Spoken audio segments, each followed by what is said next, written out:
Mercredi 3 mars 2021, bonjour à tous et bienvenue dans ce flash d'information. Présent sur les bords de la Seine depuis plusieurs jours, le chef de l'État ivoirien sera reçu ce mercredi au palais de l'Élysée par son homologue français Emmanuel Macron.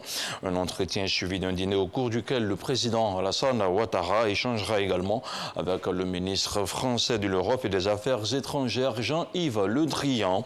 La situation sociopolitique en Côte d'Ivoire, la situation sécuritaire dans le Sahel, la question de la nouvelle monnaie, l'écho et les questions sécuritaires en Afrique de l'Ouest sont les principaux sujets qui seront abordés au cours de ces différentes rencontres. Les élections législatives du 6 mars prochain visent à renouveler les 255 sièges du Parlement. Plus de 1500 candidats sont en lice pour ce scrutin dont la campagne a démarré depuis vendredi dernier. Ce mercredi marque donc le 6e jour de campagne pour les différents candidats qui tentent de convaincre les potentiels électeurs. Le réseau des professionnels de la presse en ligne de Côte d'Ivoire, le REPRELSI, est en campagne. Il a lancé à Bobo samedi dernier une caravane de sensibilisation et de lutte contre les fake news. Une caravane qui s'inscrit dans le cadre du projet Fact-Checking et qui sillonnera plusieurs communes et villes du pays. Il s'agit à terme de contribuer à l'éducation de la population aux médias et à l'information. C'est un reportage de Didier Nguessan. Sensibiliser la population contre les fausses informations dites fake news.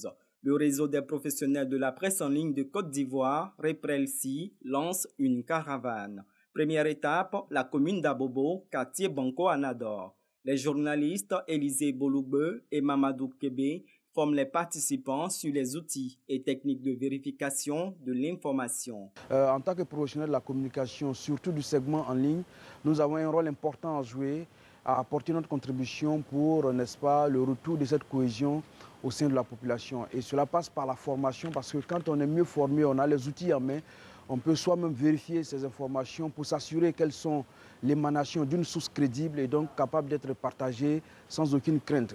Cette période électorale est propice à la floraison des fake news qui peuvent fragiliser la cohésion sociale. Mais mieux outillés, les jeunes pourront désormais vérifier la source des informations. Elle nous a permis de ne plus envenimer les situations, de connaître qu'à partir de cet instant, dès qu'on reçoit une information, il faut qu'on aille vérifier cette information par le Twitter, par le Tinaille, par Google Images. Après votre exposé, d'autres se sont dit « Ah, attention maintenant, dès que je reçois un message par WhatsApp, avant d'appuyer sur « Partager », je dois faire attention car j'ai la clé de ma cellule en main. » La caravane des professionnels de la presse en ligne est annoncée à Dabou, Bonois et Yopougon. Dans l'actualité hors de chez nous, au Sénégal, Ousmane Sonko annonce qu'il va se rendre à la convocation du juge d'instruction ce mercredi, même s'il affirme ne pas faire confiance à la justice.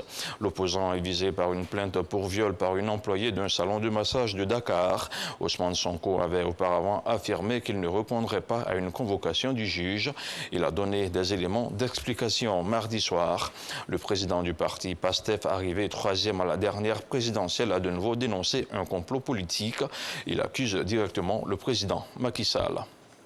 Au Bénin, l'opposant Sébastien Ajavon, en exil en France, a été condamné lundi par contumace à 5 ans de prison ferme pour faux, usage de faux et escroquerie par la Cour de répression des infractions économiques et du terrorisme du Bénin.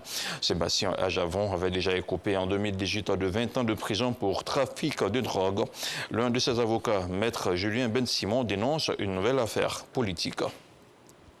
Et puis on termine avec le Maroc où 2 ONG Amnesty International et Human Rights Watch sont coup sur coup montés au créneau le mois dernier pour dénoncer la répression des autorités contre toute voix critique.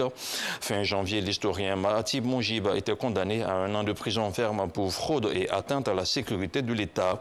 Figure du combat pour les droits de l'homme dans le pays, l'historien est le fondateur de l'Association marocaine du journalisme d'investigation.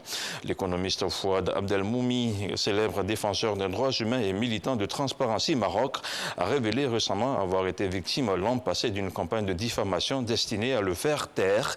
Des vidéos de sa vie intime ont été ainsi envoyées à ses proches.